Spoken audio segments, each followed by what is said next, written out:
ओम शांति।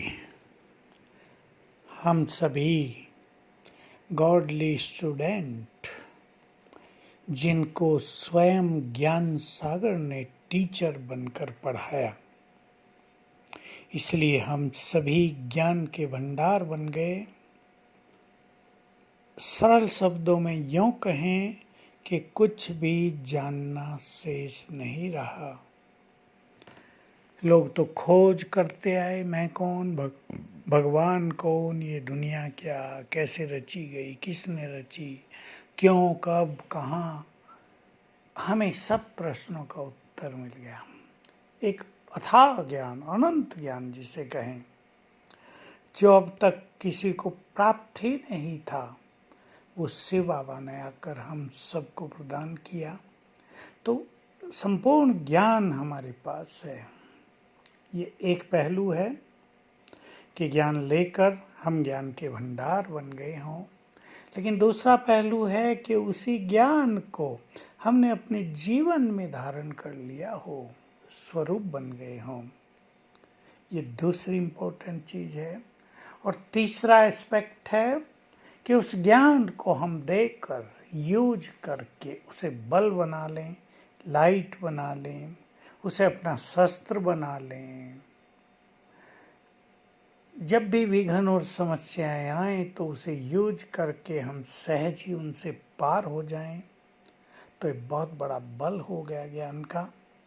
ज्ञानी आत्माएं अगर विचलित हों, फेल हों, परीक्षाओं में डामाडोल हों, मोहग्रस्त होकर रोते रहें, तो उनको ज्ञान स्वरूप नहीं कहा जाएगा। तो हम जो ज्ञान की बातें हमें प्राप्त हैं, उनका स्वरूप बने। इसमें ज्ञान का मनन चिंतन हमें बहुत मदद करता है।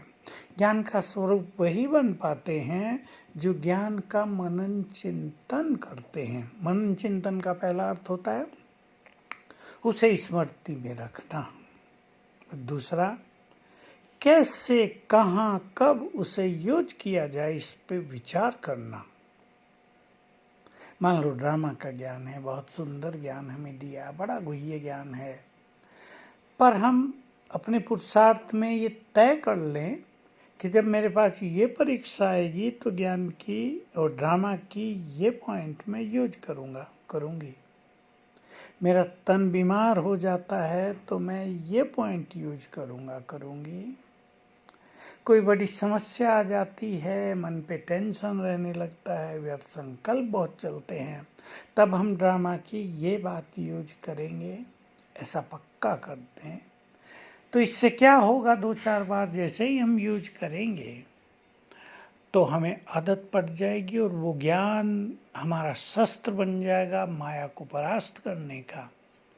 वो ज्ञान हमारे लिए लाइट बन जाएगा, हमें राह दिखाने का। वो ज्ञान हमें शक्ति प्रदान करेगा, हमारे अस्त्र शस्त्र बन जाएगा, हमें निर्विघ्न बनाने वाला हो जाएगा। तो ऐसे ही बहुत सारी पॉइंट्स हम ज्ञान की अपने पास लिखें। आत्मा का ज्ञान हमें मिला है। आत्मिक स्वरूप में स्थित रहने से उस ज्ञान का हम स्वरूप बन जाएंगे। हमें परमात्मा ज्ञान मिला है, भगवान हमारा साथी है। इसको स्मृति में रखने से हम निश्चिंत और निर्भय हो जाएंगे। ऐसी बहुत सारी ज्ञान की बातें हैं जो बाबा ने हमें दी हैं। जैसे मेरापन बोझ लाता है, हमें बोझ में नहीं रहना है, हमें इस मैंपन को समाप्त करना है। तो याद रखना है कि मेरे को तेरे में बदलकर, फिकर बाबा को देखकर उससे फखुर ले लेना है और बन जाना है बेफिक्र बादशाह। तो इसको हम याद करेंगे तो हम ज्ञान का स्वरूप बन जाएंगे और बेफिक्र बादशाह बनकर रहने लगेंगे। ये बहुत अच्छे हमें अनुभव हो जाएंगे और इस तरह हम रोज रोज अभ्यास करते हुए ज्ञान का स्वरूप बनते जाएंगे और ज्ञान स्वरूप जीवन दूसरों को आकर्षित करेगा। और तब हम ज्ञान के भंडार भी बन जाएंगे, ज्ञान की अथॉरिटी भी बन जाएंगे। और जब हम दूसरों को ज्ञान देंगे तो हमारे शब्दों में बहुत प्रभाव भी रहेगा। तो बाबा को फॉलो करते हुए हम अपने को ज्ञान का स्वरूप बनाएं। ओम शांति।